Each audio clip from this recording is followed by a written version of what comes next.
Honorable judges, good morning all of you. Today, it's my pleasure on this privileged occasion to deliver a speech about a remarkable personality with professional and political integrity who led Sri Lanka in the progressive path of democracy and polity. It's none other than Madam Sirimavo Bandaranaike, who etched her name in the golden letters in the political history of the world as the first female Prime Minister and who ushered a new era in the Sri Lankan history.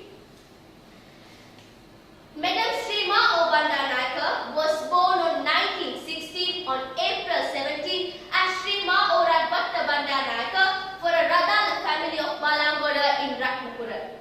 She was loving daughter of former Senator Bandaranaike and Mrs. Kumara Hamid, who was a recruited Ayurvedic physician.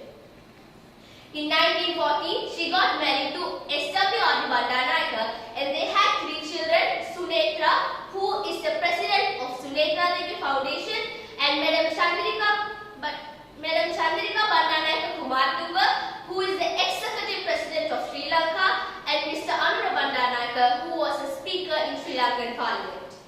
Today the topic that was given to me is the contribution of Madam Sirimavo Bandaranaike for the national development. Madam Sirimavo Bandaranaike had her name written in the annals of world history as the first female Prime Minister. And this brought respect and recognition to our country from international organizations, including the United Nations. The primary factor that attributed to the success of Madam Sirimavo Bandaranaike was her efforts taken in order to increase the economic freedom in the third world countries.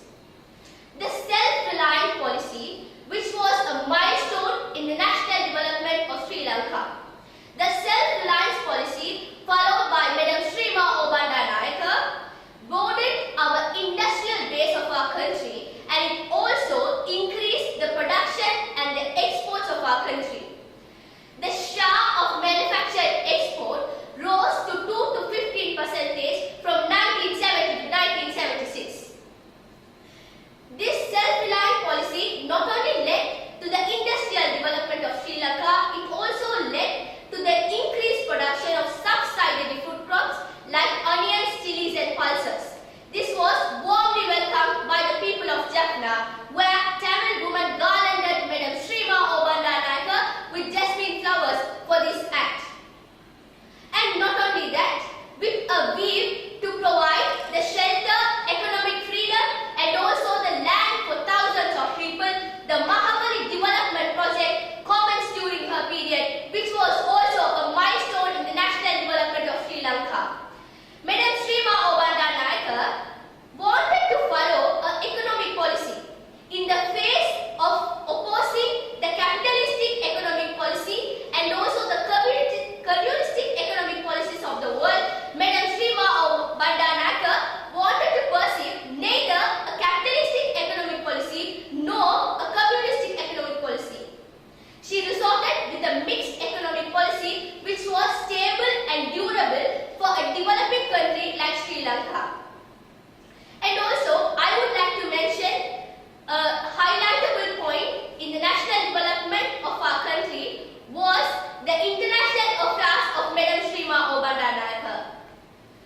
That was, her leadership was highlighted when she attended the Commonwealth Prime Ministers Conference in 1961 and the Non-Aligned Women Conference. The Non